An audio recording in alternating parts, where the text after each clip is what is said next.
In this video, we're going to be talking about the top 5 things for you to do and check on your brand new SCX6 before you ever even drive it. Welcome to the channel. My name's Troy. This is Roadside RC. On this channel, you'll find us doing all the things from bashing and crawling and drifting and racing, plus product review videos and how-tos, and that's exactly what we got going on today. I have been out here all day at the Big Buddha's RC Ranch with my buddy Nathan, and we have been trying out this brand new SCX6. And now that we've put like 3 battery packs through it, I have 5 things that I would recommend you try to do to this truck before you ever even plug it in, before you ever even take it out for the first time. The first one, and this is number 1 by far, is unfortunately you got to dig all the way in here, get this apart, and check your slipper clutch. I have a whole video that I can link right up here as to how I've done that already and what the process is. It's rather simple. It's probably 24 screws, something like that, unfortunately, but it's pretty straightforward. We found that in low gear, the slipper clutch was set fine, but if you did anything in high gear, it started to slip, and by the time we were about halfway through that second battery, it was just slipping like crazy. So get in there, tighten it up. I only had to tighten it up about a half turn or something like that, but man, that half turn made a huge difference. So step number 1, check the slipper. The second item that you should do before you ever even drive this truck is check all the screws. So it doesn't take very long. Flip the truck over, check all the screws on your mounting points, your transmission, make sure your wheels are tight. Obviously, we've already fitted some different wheels to this. Go through all of that, make sure it's tight. You do not want, especially a truck this big, you do not want something going wrong right on your first run just because someone happened to leave a screw loose. The third one here is honestly a little bit of a personal pet peeve, if I'm honest. So these trucks have the same design for body mounting that the SCX10-3s do, which is really, really nice. And actually, so the body posts go down through the front. They also go down through the rear. You slide them on. That's actually really, really nice. The bad thing about it is these beautiful inner fenders that Axial put on both the front and rear here are very tightly cut to the inner fender that's on the body. There's not a lot of wiggle room. Like, they're really, really close. The tolerance is really close.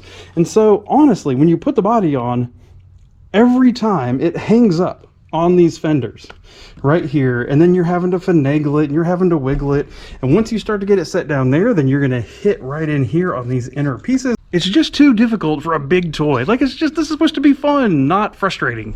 So what I've done to my 10-3s, we have not done it to this truck yet, but what we've done to my 10-3s is I came in here where this cuts in, and I literally just cut these inner fenders all the way down here, and I did the same thing here. So as soon as where the body starts, over, and cut about a ½ inch all the way over. What you will find is that your body will just glide right on very beautifully that way.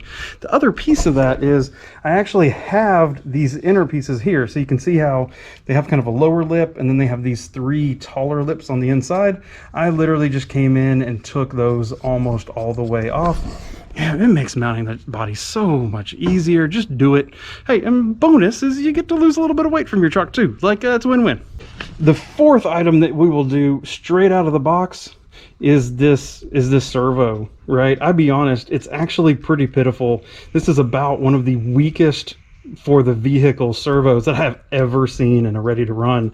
I came here today prepared to put one of these Zuske 60 kgs in it immediately. And what I didn't realize, look out for you, is that these M3 screws that go into these servo horns will not work with this. It actually has 4mm nut that goes in here from this steering linkage over. This is also a 15-tooth servo horn. This is an 18. So we are stuck. In the box, it actually includes the adapter that you need to go from this servo to the full-size 5th scale servo. But because of this linkage here, because we couldn't swap the servo horn over, and because that screw will not screw into the servo horn, we were stuck. So we're going to have to figure out what we're going to do. We're either going to need to get, we're going to probably have to drill this out and tap it to the 4mm, or we're going to have to figure out how to put a different screw through it. So the 5th item is all about your enjoyment and your runtime with this truck. The battery trays on here are decent size, but they're actually rather small. We found that a 4,000 milliamp battery would probably only last, it only lasted us about 45 minutes of runtime. The truck does come with these IC5 connectors, but it only comes with this one. It has 3 locations for battery mounting. Honestly, this is useless. Never put your battery, you don't want your weight all the way back there for a crawler. So this thing's useless. Literally, you can just get rid of it. These forward mounting positions are good, but you can only plug in one battery. So you either have to choose that you're going to plug one battery in. When it dies, you're going to take the body off and plug in the other one, or go ahead and get yourself a Y for this IC5 so that you can actually plug both in parallel, and you'll have double the runtime immediately. It's a big enough truck that you're either going to need really big batteries or you're going to need 2 smaller ones in order to have a decent runtime out of it.